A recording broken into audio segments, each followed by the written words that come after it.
Battle it out. Air horn. That was a gun. I don't know why. Oh, what a tragic accident. You Alec Baldwin me.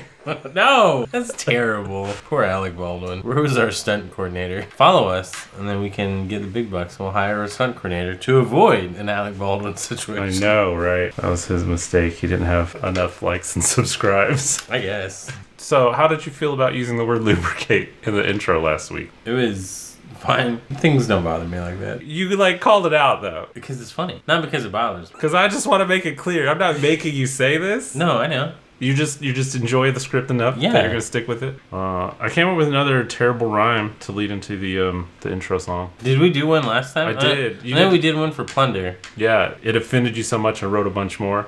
Okay. And then last time you didn't seem to care. But this one I feel is pretty good. This is how I handle bullies. Like if you get a rise, I'm like, well, forget it. How about when you hear the dice roll, our podcast will fill your ear hole. Gross. That's fine. What's up, everybody? Welcome to Above the Board with Josh and Phil. Where we stay above the board. I'm going to do it with Josh and Phil. Above the Board. Oh, this is my line. Above the Board is recorded in front of a live streaming audience. And you can join us at twitch.tv/abovetheboard. So today, just like every day that we do this grand piece of entertainment, we're going to be talking about whatever fuels our geek hearts. And as well, we'll be playing a board game to lubricate, moisten, soften. I think you're overselling it. Conversation.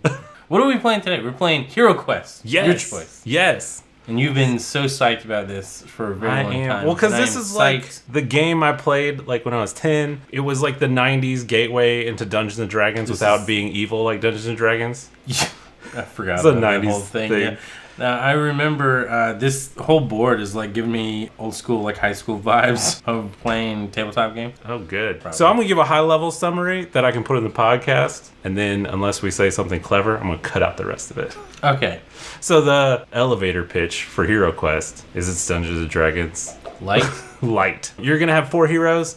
And I'm going to play the evil sorcerer Zargon. Is that like equivalent to the DM? Yeah, and so you'll just go on a little quest, and then you escape, and you get to roll a bunch of dice to attack monsters. Great. That's the whole game. Sold. Do I get to choose any 4? Yeah, the 4 heroes in this game is the barbarian, the dwarf, the elf, and the wizard. But because I spent an obscene amount of money buying the mythic pledge level from Hasbro Pulse, you can also be a druid, a bard, or a warlock. Ooh. You're supposed to play with 4 of them. The game warns you that the game's going to be super difficult if you don't play with 4 heroes. Okay. So you can pick the 4 you like. It actually reminds me a lot of a roguelite. There's permadeath in this game. Oh no. So it's designed so you pick up a new character. Especially now that we have more than 4, I feel like that's almost like a plus. Like if your character dies, well, I want to try a wizard now. And be like, no big deal. Well, we'll go obviously with a barbarian. I'm more of a physical guy, but I do like a little magic, so we'll take an elf. I am going to go with a druid, because that seems fun. And because I recently started watching The Witcher Season 2, I'm going to be a bard.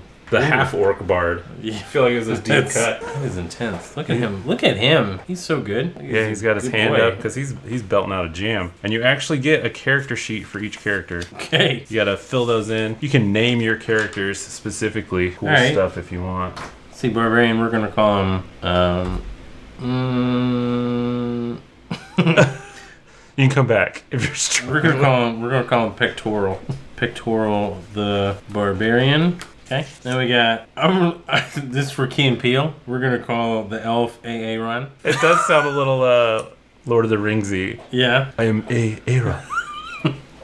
The druid we're gonna call, what's a good hippie name? A hippie name? Yeah. For a druid? Misty Petals.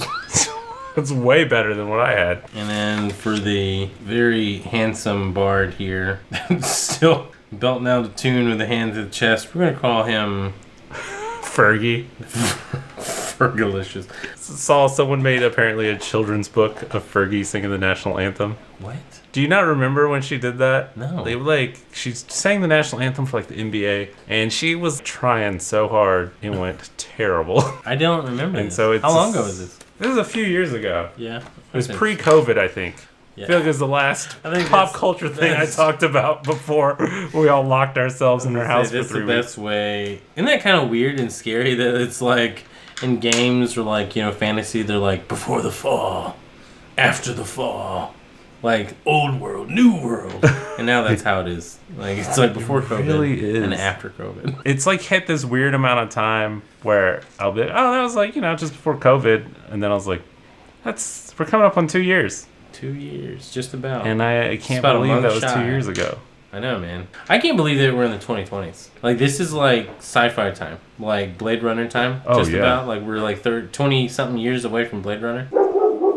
My dog likes just talking to other dogs outside. Like, that's what he wants to be like, hey, guys, guess what? What's it from 101 Dalmatians? Oh, the Midnight Howl or whatever? Yeah, that's what he's doing, man. She is. There must be some kidnapped puppies somewhere. Some odd. What is it? How many did she have? Because Pongo and Purdy had 16, didn't they? So yeah, there's some Cruella mansion up in the hills. It seems like a deep cut Disney trivia. Like, how many puppies did Pongo and Perdita have by birth? I just remember that because the scene where Lucky dies and then he gets rubbed back to life. Oh, I was like, nobody dies. Oh, yes, they do. And then like Roger's like, like rubs it, massages it back to life. With his magic hands, I guess. He plays the piano with those fingers. Yeah, he does. As Zargon, I gotta read the quest book to you. Zargon. Come on, Zargon. Here we go. Fire burns warmly, but cast light into Mentor's study. Yeah, so like the kindly wizard who guides you is Mentor. Well, my friends, your training is complete. You are not yet true heroes. You have to prove yourselves. But first, let me tell you of Zargon. I feel like there's a lot of content there. It's not world building already? Some tight writing, I think. Many centuries ago, Zargon was my apprentice, but impatience devoured Zargon. Breaking into my study each night to read my spell books, the secrets held within them were great indeed. Zargon fled. It's like Doctor Strange a little bit. Maybe Zargon's just trying to be Doctor Strange. The evil Doctor Strange. Yeah. What if? When I caught up with Zargon, I found my former apprentice having pledged allegiance to the great powers of dread. Fool! Zargon saw magic only as a shortcut to power. The evil sorcerer laughed in my face and then unleashed a terrible spell. In the end, Zargon fled and sought refuge in the northern dread wastes. The realm must again look for heroes, and to this end, I have trained you. Each of you must complete 14 quests. I shall speak with you again on your return. If you return. Are we doing all 14? No. Oh, okay. I mean, if you want. Are they... They're roughly an hour a piece is what I hear. It's a lot of editing, Oh, okay, let's not do all 14. I'm just looking out for you, man. Thanks, man. So, let's knock out a quest. Quest 1, The Trial. You have learned well, my friends. You must seek out and destroy Varag, a foul gargoyle that hides in the catacombs. Of course it does. Is it like public knowledge? Yeah. Varag's in those catacomb guys. Any slimy gargoyles are hanging out in a catacomb with dead people. Duh. This quest is not easy. This is your first step on the road to becoming true heroes. Tread carefully, my friends. I don't remember him holding that over the heroes the whole time. Because I guess you're not heroes yet. You're just dudes. Yeah, we're just a bunch of adventurers. Ragtag. Yeah. But he picked him out and trained him. A Suicide Squad, if you will. It's a fantasy, it's Lord of the Rings Suicide Squad edition. That's how I'm going to approach it anyway. Honestly, at this point, I underestimate nothing. You start on the stairs. All 4? Yeah. Alright. It's like Jabba's palace stairs. What's it? This door? Do you want this door to hang out here? So you got to open the door. Oh, but where's it going? What? Like, is this Into a hallway? That hallway. Oh, okay. Yeah. Gotcha. Like I said, roll your 2 dice to move. Alright, here we go. Ready for this noise? Oh, yeah. Bring it. Got a 7. Beautiful. You can open the door for free, but you only kick doors in. They're always open once you open a door. Well, he's a barbarian. And how else do you want him to open a door? I'm sorry, a barbarian named Pectoral. Yeah. Pectoral. Door kick. Like Terry Crews. Yeah, that's all bounces his pecs the whole time. That's all he does. That's how he defends himself. They swing his sword at him, and he deflects. Catches their sword between his pecs. Oh, God. It's disgusting. It's like, it looks like a hand, but it's his chest. It's got knuckles and everything. So I'm going to kick that door in. Oh, yee. Oh, look at that. Look at that fancy little doorway. I don't even know where I'm going. This is a failure on Zargon's part, but when you step out the door, you should let me set up everything you can see. Okay. It won't affect anything, so you're fine. Okay. But the next door is in this room here. This is for Misty Petals. She's got 4 right behind Pictorial there. We're gonna go with Aaron next. She's like standing point at the far end of the hallway there. Okay, and then we got Fergie the Bard, who's going 8, which would be right here, right by the door. Oh, nice. I don't have any villains to move.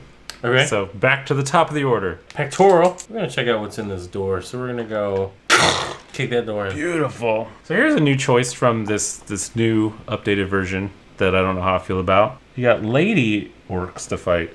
Oh, you know. It's one of those things where it's like, it gives you too much context that like, I'm not ready to think about all these things. So look, so now there's like a dude and a lady orc in here. So like, Oh. I'm not saying they're trying to be romantic at this moment. Maybe they are. But you're like a half orc, so now I feel like we have to think about these things. So you ready to swing? Here we go. So you have 1 skull, which is like 1 damage. The orc has 2 defense dice. He did not roll one of the evil shields. So you have dealt a wound to the orc, which is sufficient to kill an orc. Ooh, get out of here. Chop his head off. Kind of feel bad because I feel like these two are having a moment.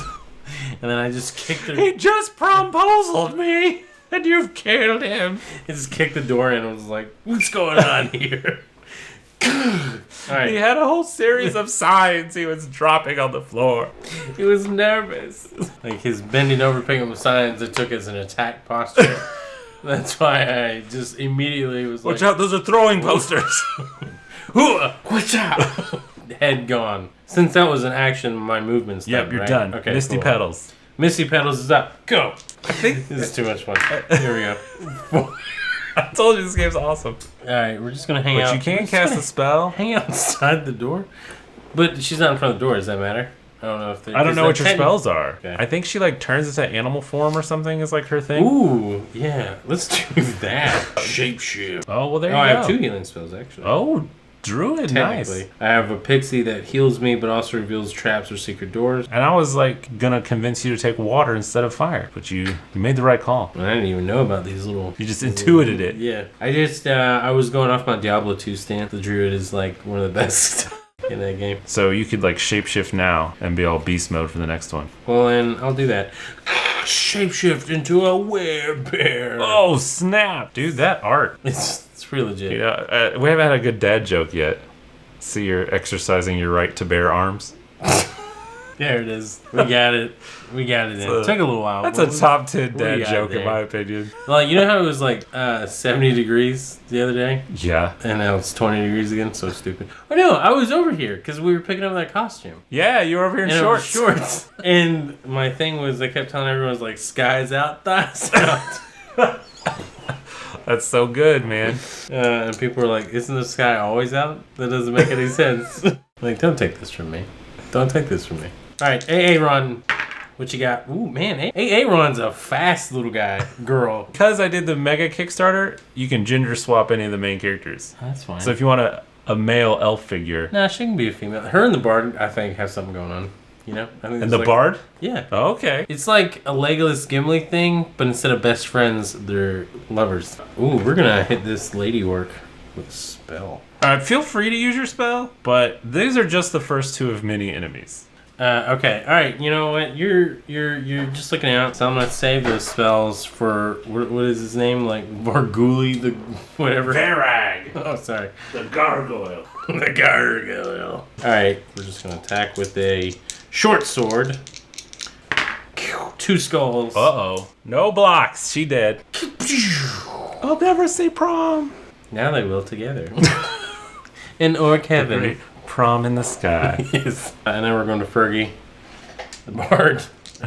No, wait. Why are there only 2 dudes in my room here? No, that's right. She shapeshifted. Misty Petals is dragging her feet. She's hanging out as a bear in the hallway. Hang on, guys. Let me bear up. Can I search this bookshelf? See if there's anything? You kind of search the room in general. And so Okay. if there's something specifically in the bookshelf, I'll tell you. Okay. So you don't have to like walk up to the bookshelf. Unless you're that committed to role-playing. No, that's all right.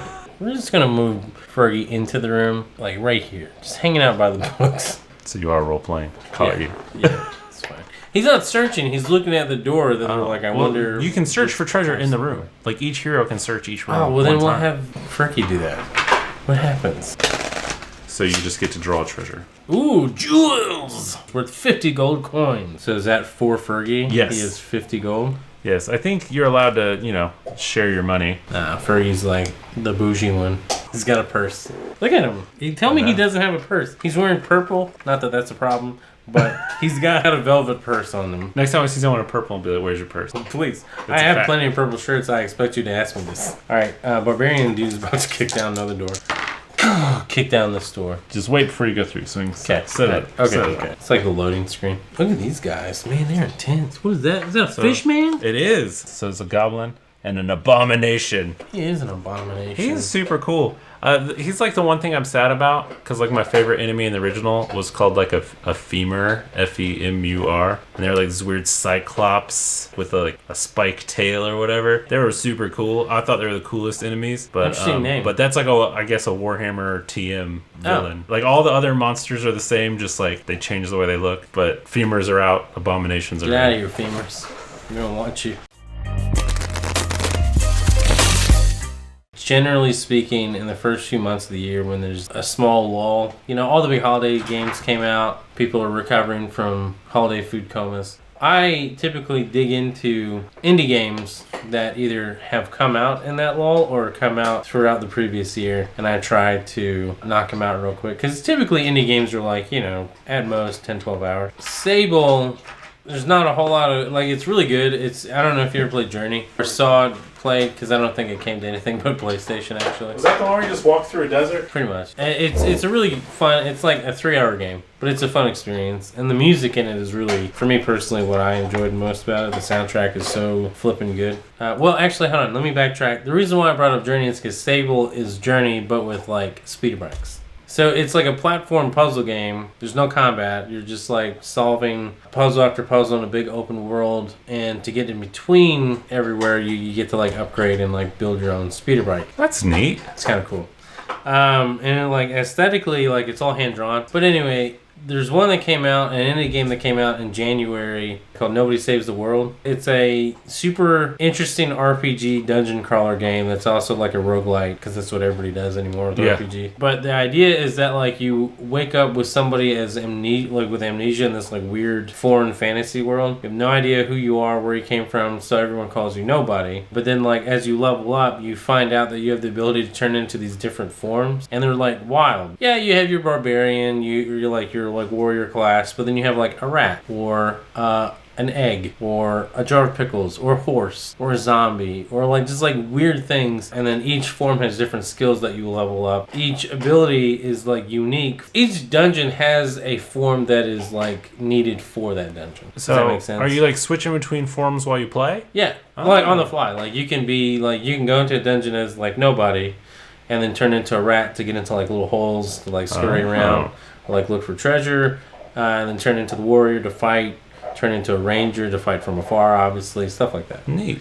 But like I said, there's several dungeons in the game, and each dungeon has a mechanic that is unique to one form, and once you figure it out, that helps you almost in a Zelda type way, how one item was linked to a dungeon. One form would be linked to a dungeon to help you solve the dungeon. It's roguelite in the sense that if you die, you start at the last checkpoint that you came across, but everything is reset. Is it a randomized dungeon though? No. Well, loot, yes. Treasure, whatever. But enemies are all going to be the same. And the enemies? Yeah. And the layout will be the same. Right. So did you finish it? Nah, I'm 3/4 of the way through. It's just, and I probably won't finish it, because there's no story. It's fun. Sure. It's silly, whatever. Now I heard a stat back in the day when I was super into gaming news, Assassin's Creed. They were talking about how many people don't finish the story. I think it was when they were getting to do Assassin's Creed 3. They're no one finishes the story in games, especially because they're tracking achievements or whatever. Yeah. The stats are or at least at the time it was 1 in 4, 1 in 3 people who play a game will actually finish it. That's crazy. Which is way lower than I thought, but I was I guess my sample space is my gamer friends. See, now though, I'm at the point where unless it's an indie game, I'm not going to play a game unless I intend to experience the story. You know what I mean? Yeah. There's some games I don't care about the story anymore. You get to a point where it's I don't even remember what's going on, but I'm having too much fun. I'm just going to finish it out and then act like the ending really got me, Red Dead 2. I mean, I know the story. The story's really good. But there's so many points in that game, because I got sidetracked with stuff, that I was what is going on? I don't know. Why are we shooting these people? Why am I coughing all the time. You get tuberculosis in that There's game? something. I haven't played it. You do, yeah. I mean, I still want to play it, I guess. It's very good. This is the bittersweet thing about Rockstar games, is that all their games are so good and like super in depth. But that's like the rub, right? Is that they're too in depth. I know, I'm just like not ready for that kind of commitment. It's like the bigness is what intimidates me because I'm like, I'm going to get to play like 2 hours a week tops. Dude. Which would be like 10 years to finish Red Dead Redemption. So big. It's so intimidating. Because there's no fast travel either, really. The only way to fast travel is to ride a train. So you have to like ride to the nearest train station, buy a ticket, get on it, and then go to like a spot near where you want to go. I hate how much I love games like that. You know? Like, I just like am super jazzed that I'm like waiting in a train station. Like, it seems like that would be the worst game feature ever and everyone should hate it. But it just tickles my fancy. I'm like, I'm waiting for a train. People are all over it, man. So, is this room set up now? Yeah, oh, no, I forgot. I let you down. There's a wall here. So you can go around this corner, but you can't, like, pass through the wall. Okay. It's actually an earth spell you can pass through the wall, but it's, like, famous for killing heroes because they'll pass through a wall and it'll be all solid rock on the other side. That They can't come back. That sounds like just like shoddy sorcerermanship. I know. Majory? What would you call that? Majory. Such not a word that I didn't even know what you're talking about. We're playing a fantasy board game, Philip. I know. I'm bad. In this case, it'd be elfery, I guess. You can be an elf or a wizard or a warlock. Warlockery. My druid's not an elf. No, your elf is an elf. Sure. That's my favorite. Is everything is a class. Except for the elf. Yeah. That's so Lord of the Rings. Yeah, I was going to say, it's kind of like super old school Tolkien. Yeah, Tolkien-esque. But one thing I do like about this game is it's a little bit more like Conan inspired. Like the box art is super dope. Look at that barbarian swinging his giant sword. I can't imagine anything less Conan than that.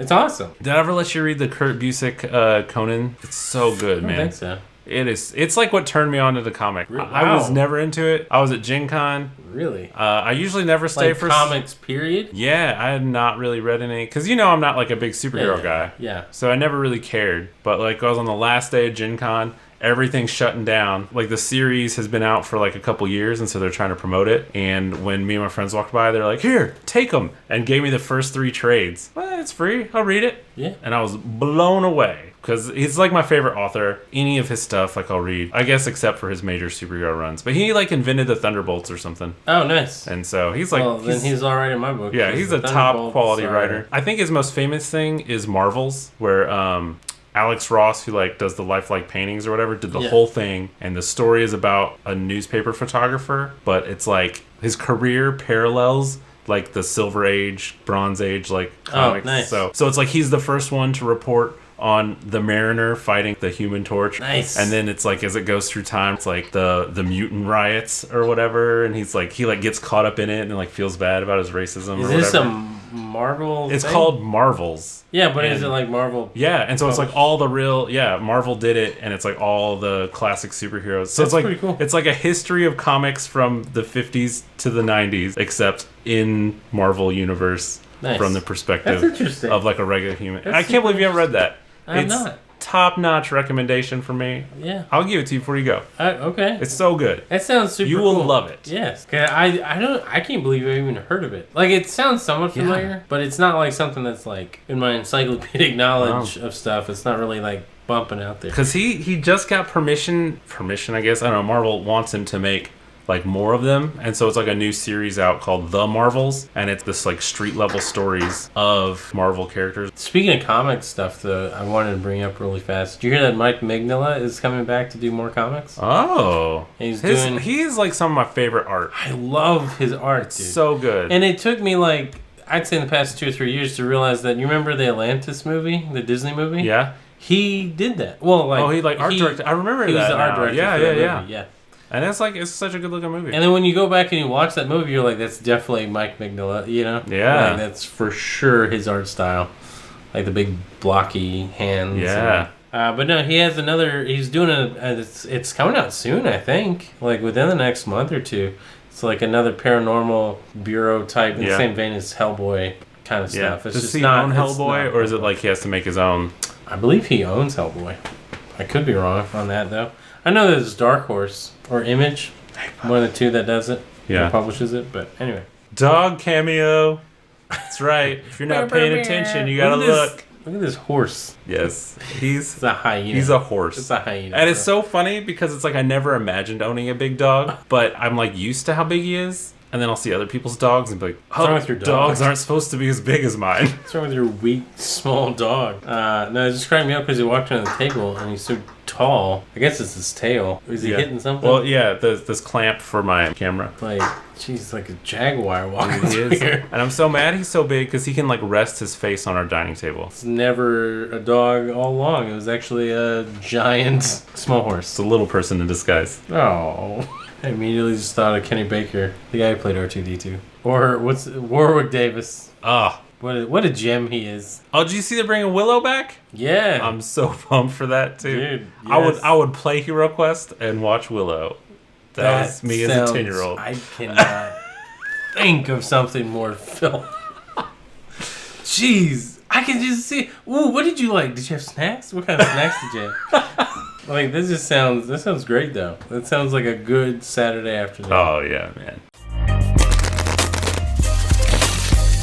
I know that I'm swinging a sword, but I like the idea that he's actually just kicking the crap out of this goblin. Oh, sure. The sword is for looks. It's like total hurricane kick. That's one thing, man. Well, goblins only have one die, so... Yeah, fail. You're dead. Boom! I like kicked him right in his head. He went flying across. Got his head stuck in the opposing wall. Alright, Misty Petals. Let's see if we can get your big lumbering butt into here. Help me fight this abomination. She's about to go bear mode on him. Yeah. One hit. Abomination is defending with 3. Oh, blocked! Ooh, dang. So, Spring. My fish hands are stronger than your bear hands.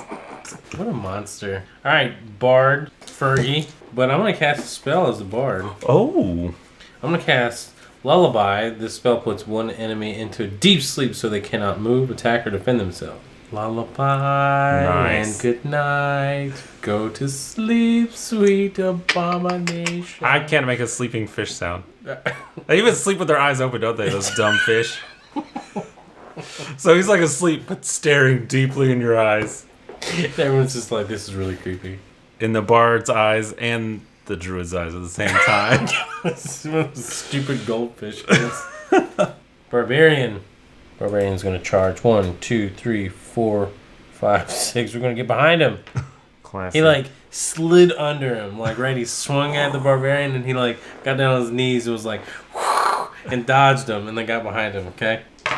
2 hits. Oh, that's good. No blocks, he's dead. Wow. Yeah, see, the barbarian's like... The barbarian and the druid got something going on. Because here's a little backstory. Everyone's coupled up. Yeah, well... It's a double date. The druid raised the barbarian, like her mom raised the barbarian, okay? Oh. And they think that they're actually like siblings, but in reality, they're like... What is this? Game of Thrones plot? Am I not following what you're saying? You know what? Audience's facial reaction was more than enough for me. Okay. Alright, got rid of that abomination. And we're not Speaking of abominations. We're not talking about the story. Alright. Misty Peps. Here we go. Yes. You can search the room before you leave if you want. Are you telling me I should? I'm not saying you should, Oh, but you haven't searched the room at all. I'm going to get...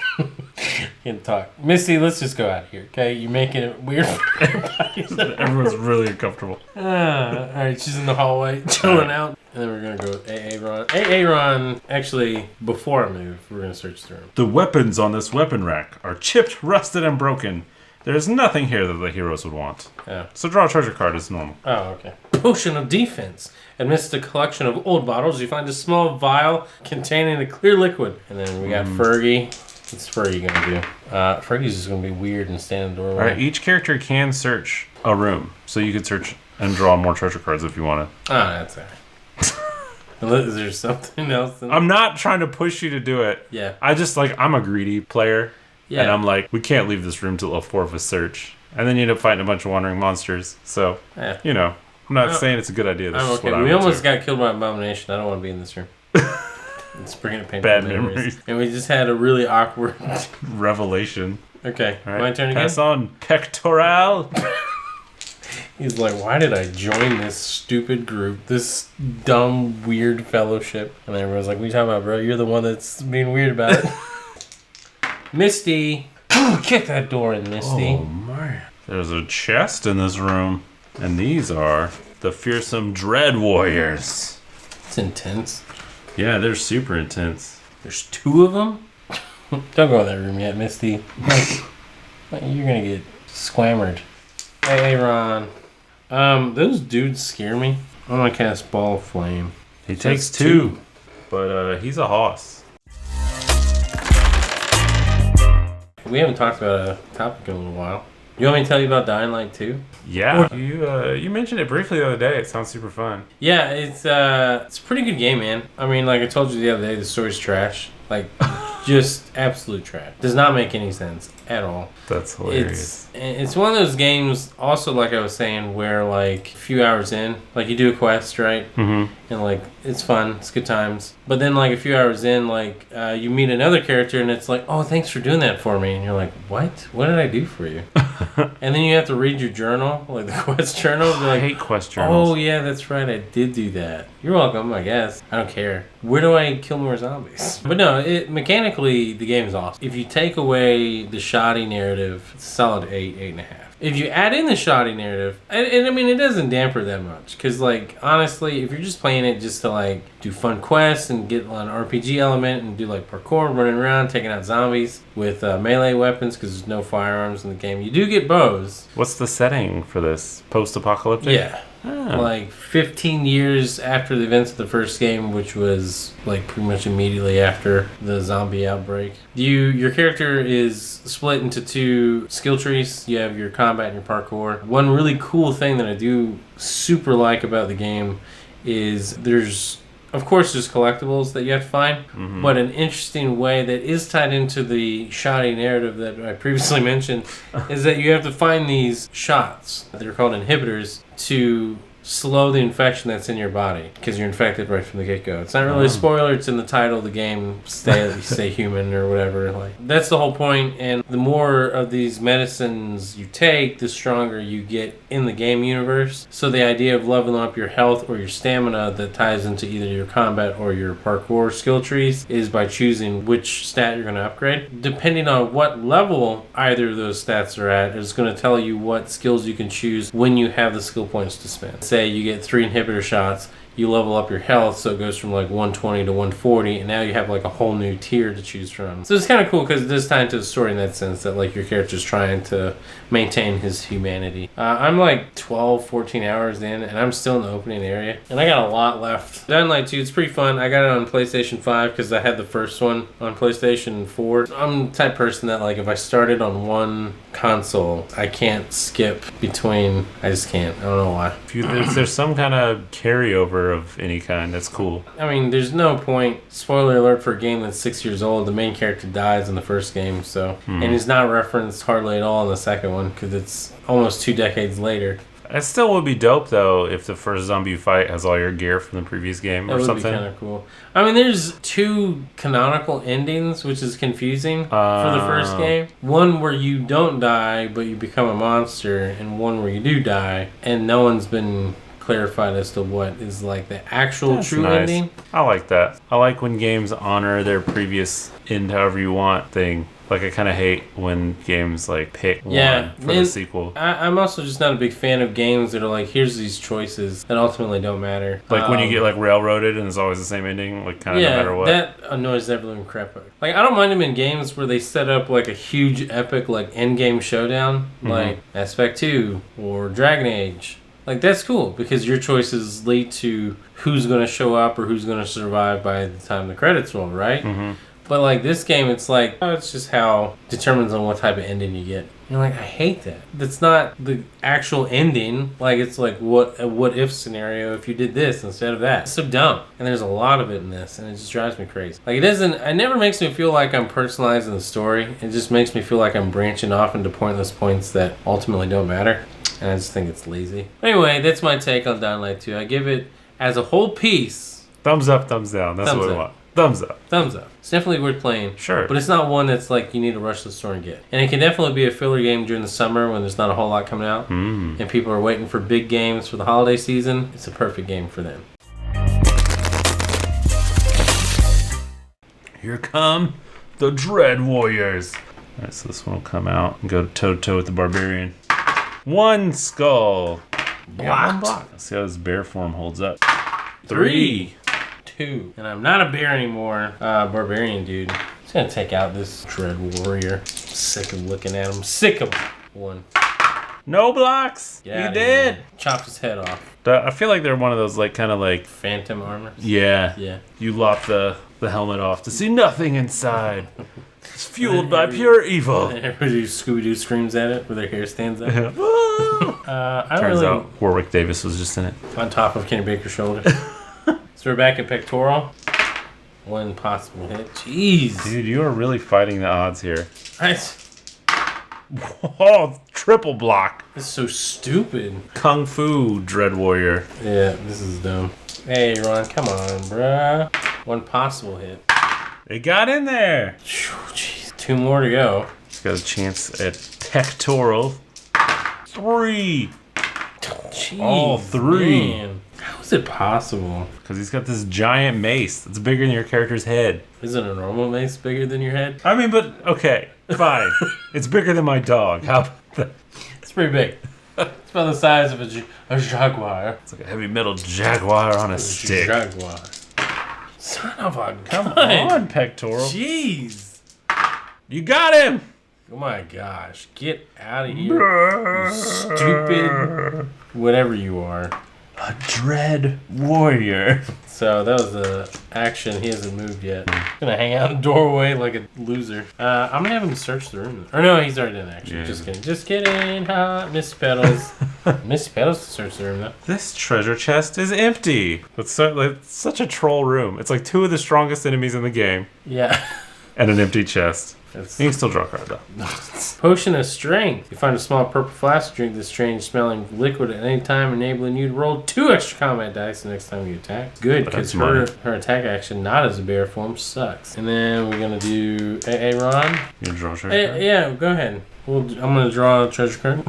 You can draw a treasure card. Gold. You find a loose stone and tear it from the wall behind it. You discover a small leather pouch wrapped in an old rag. Peering inside, you find 25 gold coins. So altogether, I got a hefty 75 gold between my characters. Who's left? Fergie? We're all just hanging out in the doorway. Rifling through those books? Yeah. I'm going to search Wandering Monster. Yes, finally. As you're searching, a monster stalks you and attacks. Blocked. Oh, and now for his normal attack. 2. Just wanders in here, trying to figure out how his brother's promposal went. He's trying to get his revenge. So he's got 2 down. Ooh, Yep. Fergie's about to bite the dust. Not the bard. I love bards. It's my favorite D&D class. It seems very full of you. Not in a bad way. I don't say these Why things. would it be bad? Why would being a bard be bad? About as bad as the fact that there's a female at work. You know. Alright, Peck. Get in there. Do your work, boy. Smash this fool. Kill him so the blood squirts all over Fergie. All over his purple satin trousers. Do you know how much this costs? This is terrible. Ooh, hello. I missed completely. Knocked over the bookshelf.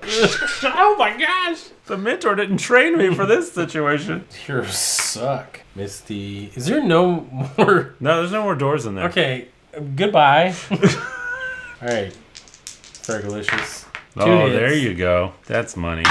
Bleh. It's like, how dare you attack me, sir? And he gutted him. And ripped his guts out and smeared orc guts all over himself. And everyone's like... His orc guts are purple. That's how... They're like, aren't you half orc? This is disgusting. I'm the Daywalker. What's wrong with you? You're a monster. He's ran in a circle.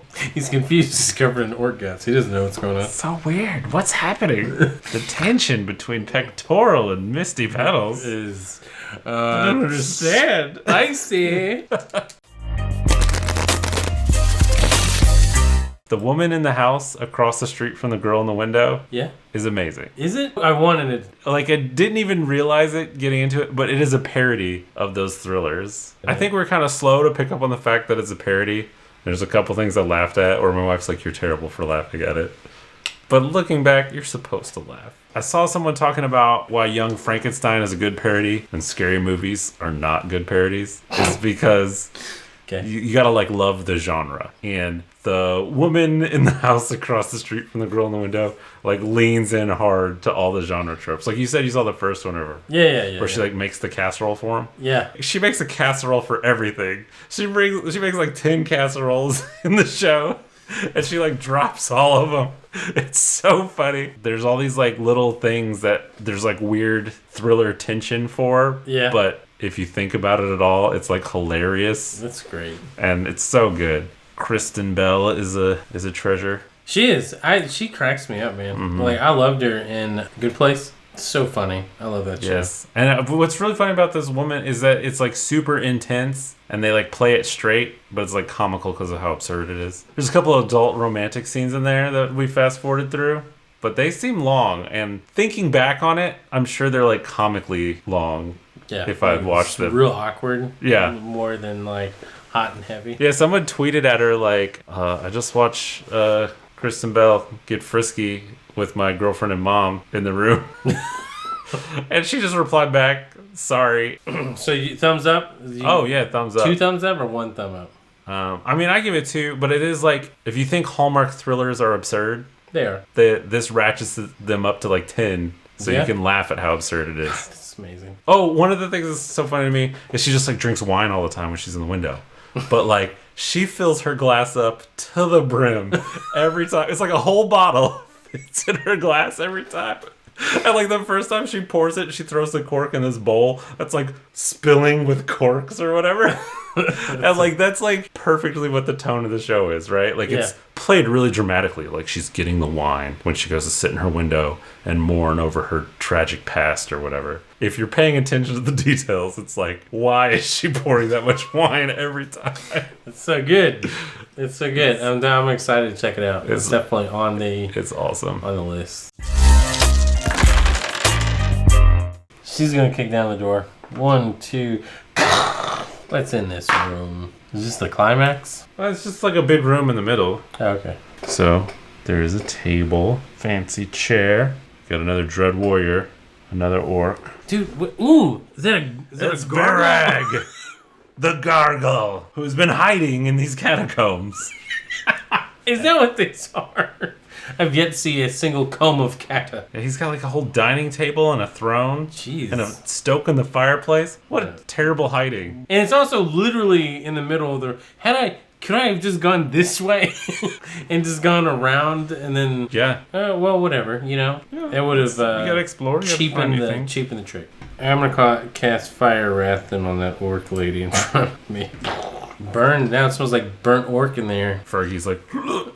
It smells so bad. And they're like, what's wrong with you? I have a sinking suspicion that Fergie's not going to survive this. He can cast a spell, right? The only one left that he has is Inspiring Tale. Well, sure. Here you go, Aaron. Let me tell you an inspiring tale. Alright, so I guess your goon squad gets to do their thing. Yes. And what's his name again? Vargas. What a dork. Varag. That's a better name. Hit him with that 4 attack dice on Aaron. You burned my BFF. 1 attack. It hits. Got him. Alright, Misty. Potion of Strength. So you're going for the Dread Warrior or Varag? Well, you know what? What's his health? Varag? They have the same. They're both 3. I'm going to go for him then. Because if I kill him, the quest is over, right? You have to escape. Woof. Woof, indeed. Fergie's gonna move as well. You can diagonal attack with your rapier and then move. Here we go. Let's see if we can get 1 in. At least 1 possible hit. No blocks! So he's down to 2. And then I'm gonna move. I'm out of here. Did you roll your extra attack die with Aaron? Because you put the Inspiring Tale on. I did not. Go ahead and roll 1 more. Because I didn't even roll defense because you'd missed. No, oh well. Doesn't matter. Because it wasn't that inspiring of a tale. Wow. That's why he's dipping out. It's like, I'm out of here. I'm out of stories. That wasn't even a good one. It's like an Aesop fable, really. Burn on old Aesop. I mean, his stories do suck, I guess. I love some Aesop's fables. Do you? You got like the scorpion and the fox or whatever. That's a classic. What? It's like I feel like it's even in some Marvel show recently. You're right. It was. Falcon and Winter Soldier, I'm pretty sure. And then there's one about the crow. Well, they're all about crows and foxes, really. But there's one where the crow had a piece of cheese, and then the fox is like, did anyone ever tell you you're the most beautiful singer? The flattery gets the crow to try to sing, so she drops her cheese, and the fox steals it. Keep your mouth shut. Yeah, don't fall for false flattery. You got a mouthful of cheese. Keep your mouth shut, sir. Or ma'am. I'm going to tell you about the Sifu game. Super fun. It's a roguelike martial arts game. Let's see if I can describe this well enough. Basically, it's like a classic kung fu movie setup. Like someone kills your dad, like some bad gang kills your dad, and then you train to go after like Kill Bill style kind of thing, right? Okay. Like you have a list of leaders of a gang to take out. But the gimmick comes from the fact that not only is the combat difficult in the sense that it's like super precision based, like you have to like time combos, your light and heavy attacks, and like doing the parrying and the blocking or the dodging or whatever. But every time you die, which you will die pretty often, you have this like magic talisman that ups your age for every time you die. So you die once, you start out the game at age 20, you die once, you resurrect, and right where you died, you're age 21. You die twice, you resurrect, you're age 23. You know, so on and so forth. Oh, so it's like stair-steppy or whatever? Yeah. So you get 75, and that's your last life, and you die. Like, that's game over. And are you like old wobbly man when you're 75? So, like, the older you get, the less health you get, and the weaker your attacks are. But, like, when you're in your 30s and 40s, like, you're stronger, but your defense starts to, like, get a little bit less because, like, from the character standpoint, like, you're getting more violent, or I guess, or whatever. You're not really all that calculated. But then the older you get, your defense goes up and your strength goes down because you're more calculated and you're more... It's interesting. That's very interesting. And it's got like a really cool like watercolor aesthetic, like, you know, graphic wise. It looks like everything's painted like with watercolor. I feel like normally a roguelike will restart an indefinite number of times. Right. But you're saying if you're 75 and die, it's game over? That's like the end of your run, as they call it. Oh, okay. Or whatever. So what kind of carries over? Your experience points where you can unlock new combos. So in one run, you can build up experience points to permanently unlock abilities. You buy them one time, right? And then you have to buy them 5 more times in the same run in order to permanently unlock it for your character. So if you die and then you have to start all over again, you'll have that ability, but not unless you've spent an exuberant amount of experience that you would have gotten during your run in order to unlock it. Interesting. It does sound like a game I'd enjoy. So it's really fun, and like the combat, like while it's pretty hard and it's pretty punishing, once you get the flow of it, it's really fun because it looks and feels a lot like just the straight up Bruce Lee. That's awesome. Kung Fu martial arts film. That sounds really cool. What are you playing it on? It's only on PS4, PS5 for right now. It's pretty fun, man. I definitely recommend it whenever, if and when it does come to Xbox. Definitely check it out. So, thumbs up. Sifu. Vorax or whatever? Is it his turn to Rex? Oh, yeah, Varag. Wait, now... I can't learn his name. I mean, I'm about to behead him. Oh, it is Varag. Oh, no, you're not. Pectoral. Oh, this is where pectoral shines. 3. Blocked 1. The orc's gonna get the final blow on Misty Petals. 2. High stakes here. The end of Misty. She went in, guns blazing. You blocked it! Ooh, she said, bing, bing! And it's a double shield, so you get another inspiring tale back for your bard. Nice. Inspiring tale. Remember that one time Misty Petals was definitely gonna die? She was on her knees. She was totally dead. Looking up at the ceiling, and then... That orc raises his sword. It was like in Lord of the Rings when Aragorn said, when he was fighting the Uruk-hai that kills Boromir, and then he kneels, and then he swings his sword at him, and he's like, dodge, stab, behead. That's what it was. Yes, I remember that. It was so tense. Yeah. That like everyone in the theater like awkwardly laughed afterwards. They're like, ha. So weird. I like when I remember seeing in theaters, and I had just finished reading the book, The Fellowship, and I knew. Oh, obviously the Boromir dies, and I remember like the people I were with, they were so, because they had not read the book at all. They'd only seen the 1970 whatever cartoon of The Hobbit. So dope. Not even the cartoon of Lord of the Rings, but the cartoon of The Hobbit.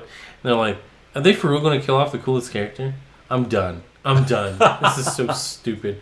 I was like, chill. They're not going to kill clearly the most important human in the show. Oh, yeah. You know what I mean? Back. He's gonna swing back at old. What's his name? Varag. Get it right. Or face the wrath. You know what? I'll get it right when I carve it into my hilt. Here we go. Come on, baby. You've been sucking it up. This is where you bring it home. This is your moment, Al. One hit. Possible one hit. Classic pectoral. Worst. He's just the worst.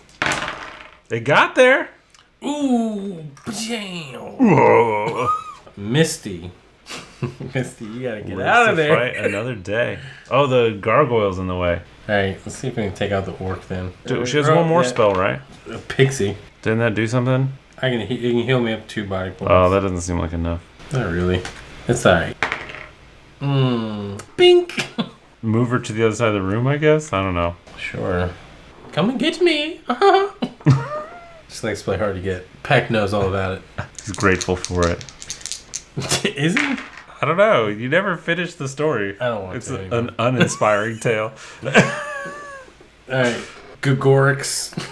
You're gonna get giggity ganked in the back. Varag! You're Gagorix. You know what? Your horse of a dog is a Gagorix.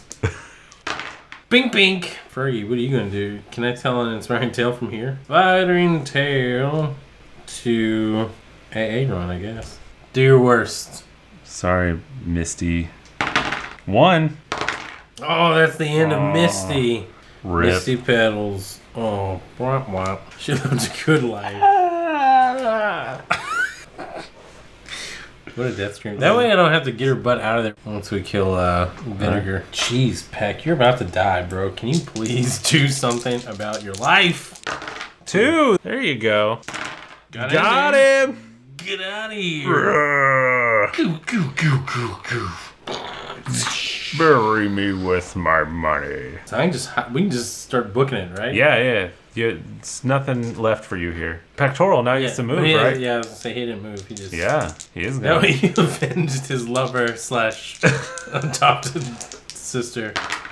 Ooh, he's out of here. See ya, suckers. Wouldn't want to be ya. I loved her like family. 1, 2, Right? 3, 4. Like family? I gotta go. 6, 7. I guess the important thing is that Aaron and Fergie get out with that money.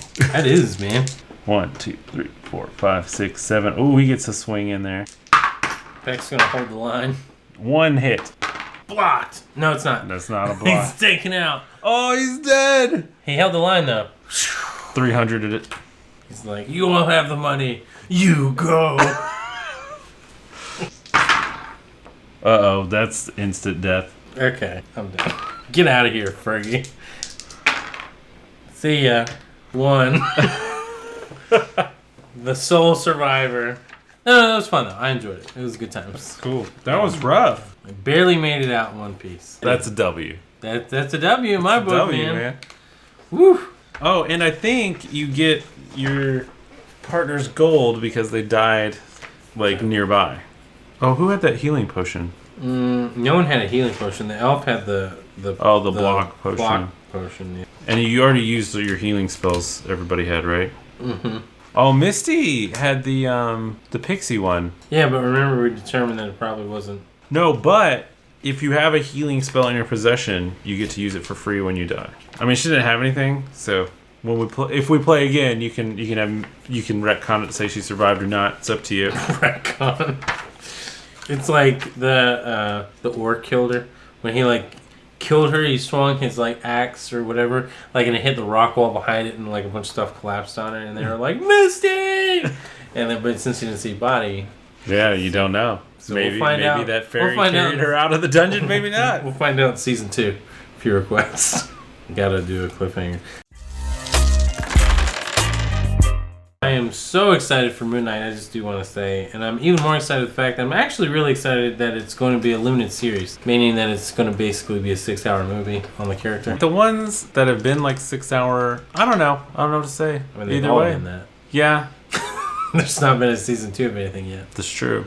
So. But I was just thinking, though, that like Winter Soldier and Falcon or whatever, I mean, that bled into... felt like a 6-hour movie in a bad way, you know? And then, like, WandaVision definitely felt like a TV show. An amazing TV show. Yeah. I thought you were about to trash talk WandaVision. No. My Marvel original series ranking is, like, WandaVision's number 1. Yeah. I think Loki's number 2. Yeah. And then, there's only 4, right? So then it'd be Hawkeye. 5 if you count What If. Oh, What If? I like that. Maybe more than Loki, I might say. Really? I really enjoyed it. It was like really interesting to me. Yeah, I didn't mind it. I mean, it was pretty good. And it was cool that, like, you know, we got a bunch of, like, crazy stories, and we got the Ultron vision. Yeah. That was pretty cool. No, that whole thing was crazy. And I really liked how the Watcher was, like, involved. Yeah, I thought that was fighting really cool. at the end. That was pretty cool. It was, like, at first I was like, I don't know. But then, like, I don't know. Whenever there's a big payoff, I always, like, appreciate that. Yeah, I got you. And I feel like it paid off way better than I expected. So for you, it goes WandaVision, possibly What If? What If and Loki are real close. Okay. But I think What If might win. Edge it out. Yeah. And then Loki, and then Hawkeye, and then Falcon Winter Soldier. Yeah, Winter Soldier is definitely the bottom. For me, it goes, I enjoyed Loki the most, start to finish. I don't think there's a bad episode in that series. And then WandaVision, for sure. And then I'd probably put What If at the bottom. So What If is like my least favorite, even though I did enjoy it. Sure. And then I really enjoyed Falcon Winter Soldier, though, for the simple fact that it passed the torch in a pretty good way. I mean, I liked that. Yeah, and I still think that it has one of the best fight scenes in the MCU. Bucky and Falcon versus John Walker, so good. It's a very short fight, but it's like one of the coolest fight scenes, especially when they break his arm. Because you're like, you don't see that in a Marvel movie. Oh, yeah, that was intense. Like, that was intense. Because he uses his jetpack to, like, push his arm back. Yeah. And, like, not just like, ooh, you broke my arm. But, like, it was, I'm not entirely sure, super soldier serum or not. Like, he's not going to be using that arm the best ever after that. So, from the bottom, What If, Falcon Winter Soldier, Hawkeye, WandaVision, Loki. Again, I guess you're not really against What If or anything. No, yeah. I enjoyed it. I'm not really against any of them. I know a lot of people crap on What If, Falcon Winter Soldier. A lot of people crapped on WandaVision because they felt that it was just pointless, you know? I mean, it was like, see, I think that's like my thing too, is since I'm not big on superheroes, it's like I can tell my list tracks like what is the least like other superhero stuff. Yeah. Because I felt like Falcon and the Winter Soldier was really cut and dry, typical Marvel stuff. And I get that. And so I get why people like it, but it's just like, I'm fine. But I want more interesting stuff like WandaVision. Yeah. And less. And I think we're going to get it. I think Moonknight is going to be awesome. I'm hoping, because he's such an interesting character with the different personalities and stuff. I think Moonknight is going to be awesome. I mean, maybe I'm just being super optimistic because I'm a huge Moon Knight fan. But there's, like, you know, images that they released too where he's in his Mr. Knight costume, which is, I have a pop figure of Moon Knight as Mr. Knight, where he's the all white, like the grayscale suit, and he's not violent. He's just like super nice and helpful and like hyper intelligent. That's interesting. Like tactical. Like very interesting. Yeah. But he helps the Avengers, like he's like battle plan expert. But anyway, speaking of season 2 of stuff, I just want to briefly touch base with everyone on the finales of 2 really good shows. The finales for both Peacemaker and Boba Fett. Oh yeah, we should end on talking about Boba Fett. Yeah. So last time we talked about it, we'd only seen the first 3 episodes. Yeah. And now the whole thing is out. You know what? I liked it. I thought it was good. Is it as good as The Mandalorian? No. Is it as good as I wanted it to be? No. Is it good enough to where I'm like, it was fun? Yes. Is it something that sets up a possible continuation of the character, or at least the world that the character's living in? Yeah. Do people want that? Probably not. But are we going to get it? Probably. It was like weirdly just like a supporting series for The Mandalorian. It turned into that for sure. So I don't know. It's such a mess that part of me wonders if they were like halfway through production, like, we need to rescue this, put in some Mandalorian. I think there's that. I figured he'd always going to be in it. I think I was talking to you about it. It's the Mandoverse. Like, everything is based off of what the Mandalorian's done at this point, live action wise. You know, Obi-Wan may be the first thing that doesn't do that because hopeful for that. But I think Obi-Wan and Ahsoka are going to be tied together in the sense that they're going to be exploring the idea of Jedi, or like the aftermath of what happened to both characters pertaining to characters that they liked. Specifically Anakin, or loved, I should say. Like, because Hayden Christensen is going to be in both. Both characters saw Anakin as a brother figure. Yeah. So it's going to be interesting to see how both characters are going to deal with the aftermath of him being, well, for Ahsoka's show, it'll be him long gone. right? Because it's post Return of the Jedi.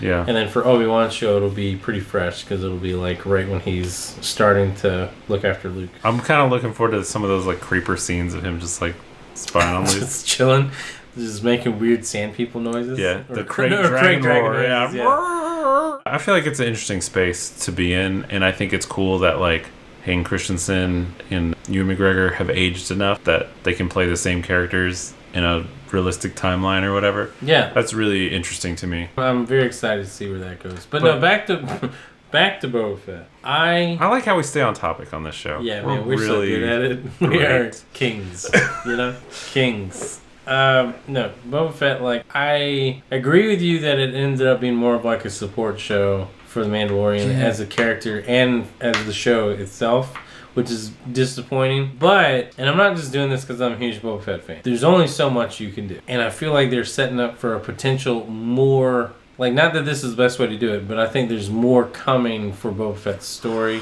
I think they just... That will not involve the Mandalorian, but there's some story pieces that they had to, like, lay out to get going for Season 3.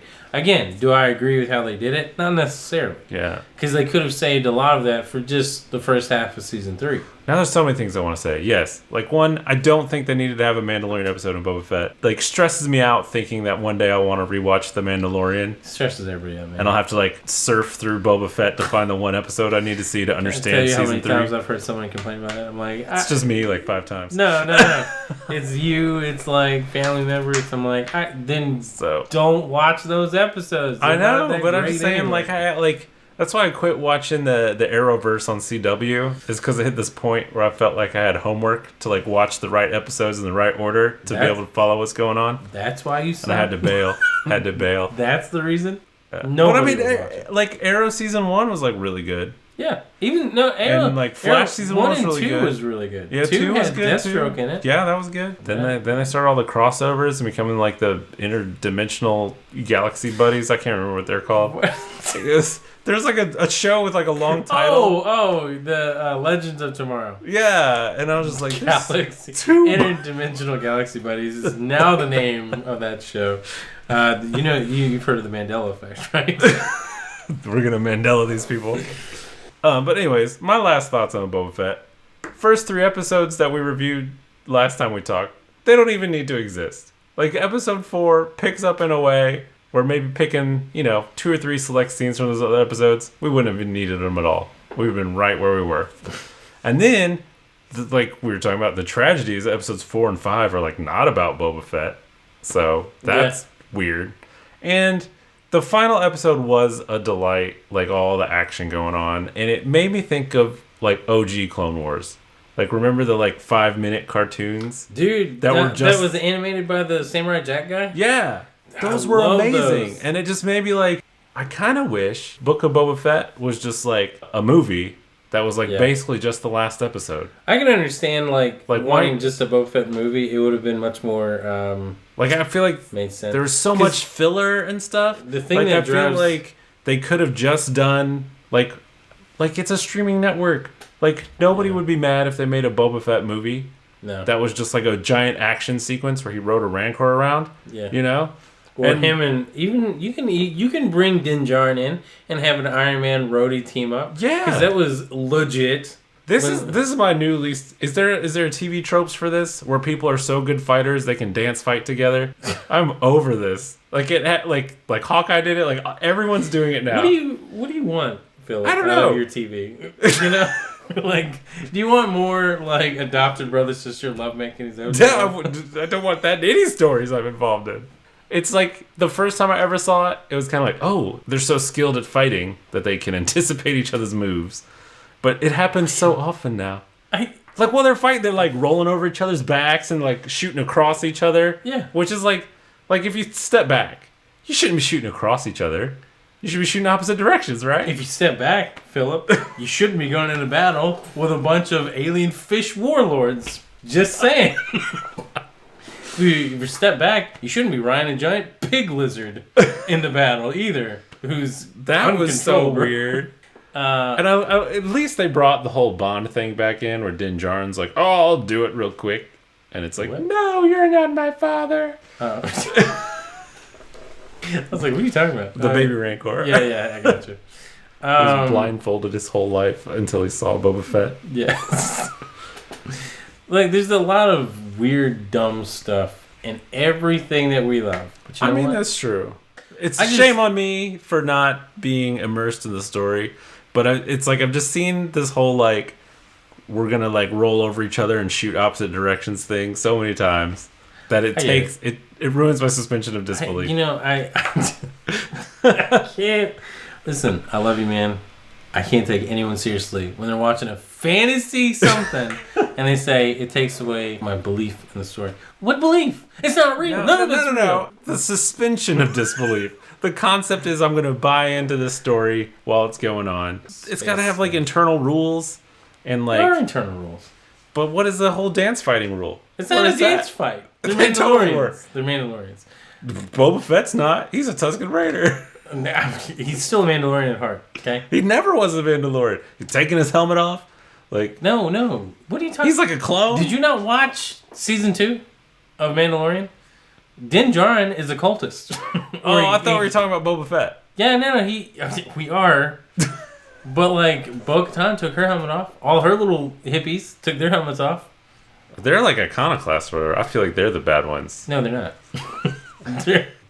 Slowly and surely this conversation is going. End of the line, Boba Fett is not a great show, and I will never put it above The Mandalorian, but it is not as bad. Audience, hear me out. Don't listen to critics on this one. Just watch it. Just enjoy it. It's just more Star Wars. What do you care? It's more cool looking dudes. I don't want to drink from the fire hose. Right? It's not a fire hose. Yeah, they're just blasting us with all this Star Wars. We didn't need 6 episodes of this. What? So then don't watch it's Obi-Wan. Too late, though. Don't watch Obi-Wan. Don't watch Ahsoka. Don't watch anything new Star Wars coming out. If it's too much Star Wars, don't watch it. I want to watch it. I want it to be good. That's my problem. But it's probably not. Embrace it now. Which is probably the right attitude. Set your bar low, and then when it's great, you're like, ooh. Because I'm going to be honest with you, Mandalorian, I didn't think it was going to be that good. Because no one knew anything about it. That's true. I didn't expect a lot from it. Your bar was super low. The problem is now, because Mandalorian Season 1 and 2 is so good, set the bar so high that every other live-action Star Wars thing, everyone's going to be comparing it to The Mandalorian. Yeah. That's not fair. But as far as a Star Wars piece of entertainment, I can't think of anything more Star Wars-y than Boba Fett riding a Rancor like King Kong in the battle. And you... That's how I feel about it. Like, I have a friend that's just like... He got on me, he goes, dude, you just give in Star Wars too much. You probably love Phantom Menace. I'm like, no, I don't. I hate that movie. But if someone was like, do you want to watch Phantom Menace? Or do you want to watch Rise of Skywalker? Phantom Menace all day, baby, back to back. Like 12-hour marathon Phantom Menace. I will memorize that movie verbatim before I have to watch Rise of Skywalker again. Because that movie is just not good. Dude, that movie is 100% force-fed water fountain Star Wars BS for sure. I will never argue anything otherwise. Yeah, I'm with, like, I didn't even hate Phantom Menace. I like it okay. It's not the best movie. No.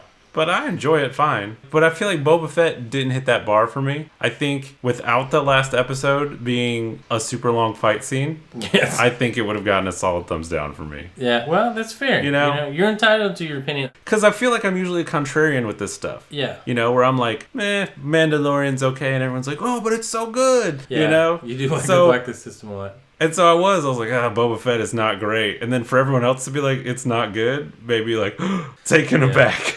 I mean, all I'm saying is anyone that's like, just don't give it a chance. It's garbage. I know. Don't do that. Like, make your own opinion. But it's like, see, I think that's the sticker, right? You're talking about 7 episodes to make your own opinion. Like, I feel like if I could go back knowing what I know now, I would punt. I wouldn't watch it. Well, that's you. Yeah. Thankfully, in this universe, you can't. You've already wasted I'm going to H.G. Wells' time machine. Just to save myself from Boba Fett. There's 7. Actually, I would still save myself from Rise of Skywalker. Come on. Boba Fett, of all the crap that we've been through, you're going to save yourself from Boba Fett? No, not COVID. Anyway, so I say thumbs up. Phil says mostly thumbs down, except for the finale that pretty much it clutch saved it to be a complete disaster. And I even thought it was dumb. I don't even like a lot of it, but it was at least fun. Yeah, it was entertaining. It was a lot of fun. Like, whereas, like, Boba Fett wandering through a desert getting yelled at by Tusken Raiders was not fun to me at all. My biggest complaint at this point about Boba Fett is, what is the book? What is the book? And I feel like the title is a lie now. All right, so we should wrap up. Actually, one more quick thing, not Star Wars related. Peacemaker. You got. You brought it up like 5 times. No, I didn't finish the finale. Oh, I didn't talk about the finale. Dog is snoring. Jaguar? I was like, what is that sound? Sorry, the mic is too high quality to pick that up. Okay, it's a terrifying noise, by the way. For those of you not watching live, we've crossed the 1 a.m. mark. Yeah, it's late. And I don't operate well this late. Neither do I. Don't feel bad. Obviously, your hyena jaguar doesn't either. Dude, it was it's like... rattling the floor. It's so funny because he was like, after midnight, he's like, I should be going to bed. And he knocks on the back door to be like, let me out so I can go to sleep. And then like half an hour later of us not letting him out, he just went into his crate by himself. Yeah. And now he's sawing logs. Snoozing hard. What a good boy, though, man. Anyway, no, Peacemaker, you gotta just get like a 7-day trial on HBO Max and just binge watch the heck out of it. You would love it. Hilarious. Like I told you, like it's probably the best comic book show, at least in the past 10 years. I'm excited. Like going farther back in history is gonna find good comic book shows. No. I'm just giving it a 10-year gap, like just cover all bases, you know? It's the right amount of funny. It's written so well. Speaking of comic book shows from a long time ago, they're bringing back the 90s X-Men cartoon. Yeah. Did you see that? X-Men 97 they're calling it, which is a weird name. But that's what, on all the original cast. As long as it's like, yes. The theme song, that's all the show's really about. Yeah. So anyways, finale's good. Good payoff. Excellent payoff. So James Gunn delivered 7 of 8 episodes to people to get reviewed. He did not deliver the 8th before ahead of time. And for good reason. Like, nice. It's just exciting. And it's a cool setup for what is now going to be a season 2. Got renewed. Because the writing in season 1 is just like top notch, man. Like, it's just so good. I really feel like there's not a minute of wasted dialogue in that show. And I love John Cena, how I feel like he has this uncanny ability to say the most ridiculous things, but like totally straight. Like, I don't think anybody could do it like he can. Kills me. There's a sequence towards the end of the season where they're talking about the thing they're going after is called Project Butterfly. We'll leave it at that. And so Vigilante, the character from the comics, who is nothing like the comics. Like, he's hilarious and he is perfect in the show. Sucks in the comics in comparison, right? Anyway, so they're watching this news broadcast of like bad stuff going down. And he's like, oh, we got to go get the birds or whatever. John Cena is so stressed out in this moment. He's like, dude, what are you talking about? A bird? It's a butterfly. And he's like, butterfly's a bird? Don't you know this? Like, talking to Peacemaker like he's an idiot. And his response was just, it's so like, yeah, of course you would say that to an idiot saying a butterfly and a bird are the same thing. But he's like, butterfly's not a bird, it's an effing bug. And like, how he delivers the line, I was laughing so hard. It's just how he says it. I cannot do it justice. And his facial expressions, like, are you serious right now? Like, it's just so good. And like, there's so many moments like that in the show where like I had to pause it because I was laughing too hard and I was afraid that I was gonna miss it. It's so good. That's awesome. Anyway, that is our very long, very epic. I mean, appropriately. Do you feel like a hero? I do. Or at least Aaron? I have one hero. I feel like 1 out of 4 heroes. Rest in peace to other heroes. Hey, they did their job. So, that's it for Above the Board with Josh. And Phil. So until next time, keep it above the board with Josh. And Phil! You need to stop doubling down. Never.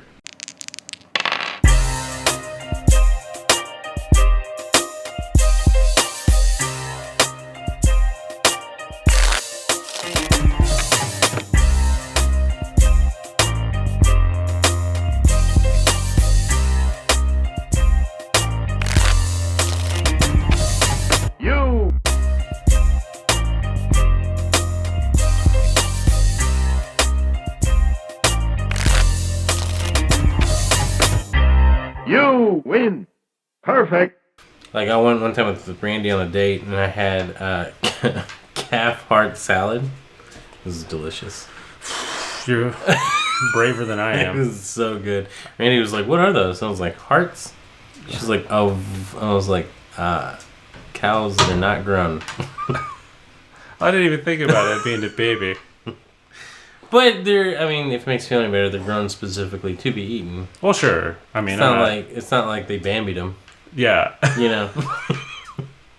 Or I guess anti-Bambied them. The reverse Bambi? Yeah, the reverse Bambi. So where a baby kills a hunter? That's so scary. But it's also possible, I guess. I don't know. I don't know what I'm talking about. I'm not with Kentucky Fish and Wildlife. We're out of our depth. Way out of our depth. You win.